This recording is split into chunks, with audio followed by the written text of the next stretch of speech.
प्रजापिता ब्रह्म कुमारी ईश्वरी विश्वविद्यालय के आगरा स्थित जोनल सेंटर पर माउंट आबू से पधारे वरिष्ठ भ्राता सुरेश भाई ने सारे विश्व में सुख और शांति के लिए परम पिता शिव बाबा की आगमन का संदेश दिया।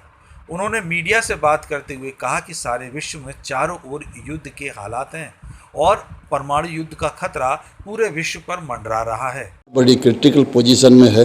मैं तो आप सभी से पूछता हूं कि वर्तमान सिचुएशन में परमात्मा का इन्वॉल्वमेंट सृष्टि पर होना चाहिए या नहीं, क्योंकि दुख बढ़ता जा रहा है, अशांति बढ़ती जा रही है, संसार युद्ध के खतरे के साए में जी रहा है, परमाणु युद्ध का खतरा संसार के सिर पर मंडरा रहा है।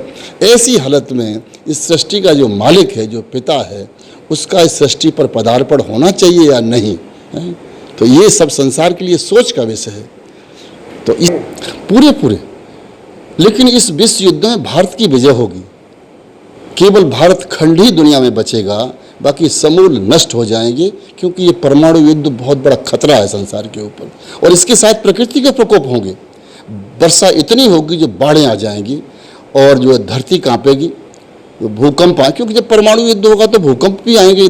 परमाणु युद्ध से तो वैसे ही धरती हिलती है। तो इसलिए जो है ये भूकंप आकर के सृष्टि पर केवल देवता ही होंगे और सृष्टि पर एक भारत खंड होगा और भारत ही सारा विश्व होगा, दूसरा कोई खंड नहीं होगा। वैसे भी भारत अखंड भारत कहते हैं ना। अखंड भारत का मतलब है कि संसार में कोई खंड नहीं, संपूर्ण विश्व पर भारत का साम्राज्य, यानी देवी देवता सारे विश्व पर। ये सिचुएशन आने वाली है। उनके मुताबिक सारा विश्व कोरोना वायरस के संकट से गुजर रहा है और विश्व में धर्म की गिलानी भी चरम सीमा पर है। प्रकृति के 5 तत्व अपना रौद्र रूप दिखा रहे हैं। ऐसे में सृष्टि के रचयिता परम पिता परमात्मा शिव बाबा सृष्टि पर अवतरित होकर सच्चा गीता ज्ञान और सृष्टि के आदि मध्य अंत का ज्ञान सुनाकर ब्रह्म कुमार और ब्रह्म कुमारियों के द्वारा फिर से विश्व के नव निर्माण का काम कर रहे हैं। उन्होंने कहा कि निकट भविष्य में भारत फिर से सोने की चिड़िया बनने वाला है। वर्तमान जो संसार की सिचुएशन है वो बड़ी क्रिटिकल है और सारे विश्व में दुख का वातावरण है, अशांति का वातावरण है, तनाव का वातावरण है।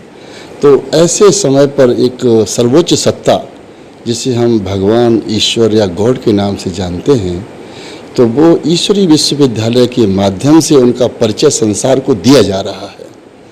क्योंकि दुख के समय पर परमात्मा को याद किया जाता है, लेकिन संसार को परमात्मा का परिचय नहीं है, इसलिए संसार परमात्मा को याद नहीं कर सकता है। तो ईश्वरी विश्वविद्यालय में जो परिचय दिया जाता है वो 5 बातों में दिया जाता है कि परमात्मा का नाम क्या है। उनका नाम शिव है और वो उनका ज्योति स्वरूप है, क्योंकि कोई शारीरिक फॉर्म नहीं है उनकी, न परमात्मा कभी जन्म लेते हैं।